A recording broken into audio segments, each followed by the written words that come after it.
The pawn is the lowest value piece, with a point value of 1. Excluding captures, the pawn is only able to move up one space at a time, with one notable exception. If the pawn has not yet moved from its starting position, it is allowed to move 2 spaces. To capture, the pawn travels in a forward diagonal by 1 square. If a pawn lands on the back row, it may then exchange itself for any of the other pieces. This is called a promotion. The next highest valued piece is the knight, with a point value of 3. The knight may travel vertically twice, then horizontal once, or horizontal twice and then vertically once. This piece can catch your opponent off guard if he is not constantly vigilant for it. One way the knight's movement can affect your opponent is to attack 2 undefended pieces at once, known as a fork. Following the knight comes the bishop, with an equivalent point value of 3.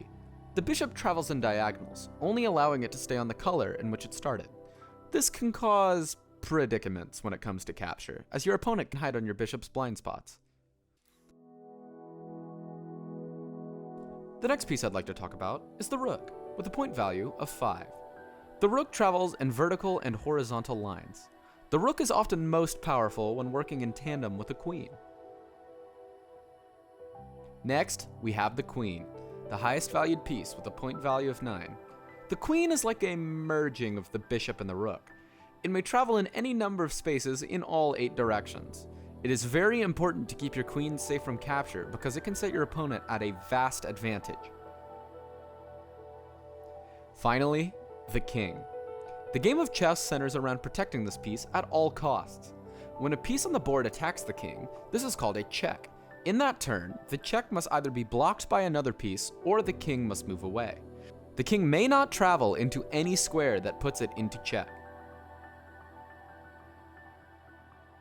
Castling is a unique move that allows your king to move twice horizontally, and then put a rook on the square outside of the king. This move can only be performed if both the king and the rook you are trying to castle with have not moved from their starting position. En passant is a special move that allows pawns traveling 2 squares to be taken by their opponent's pawn as if they had only traveled once. To notate position on the board, each square is named after their position using a system called algebraic notation. Horizontal location is denoted by the letters A through H, and vertically with the numbers 1 through 8. An opening is the sequence of moves that both players take at the start of a game. In every game of chess, the white side goes first. The most common opening move for white is moving your pawn on e2 from its starting position to e4. It is most commonly responded to by black by moving the pawn on e7 to e5, but there are some variations which are important to know. If black responds by moving their c7 pawn to c5, this is called a Sicilian defense. If black responds by moving their e7 pawn to e6, this is called a French defense. If black responds by moving their c7 pawn to c6, this is called a Caro-Kann defense. The second most common opening move for white is moving your d2 pawn from its starting position to d4.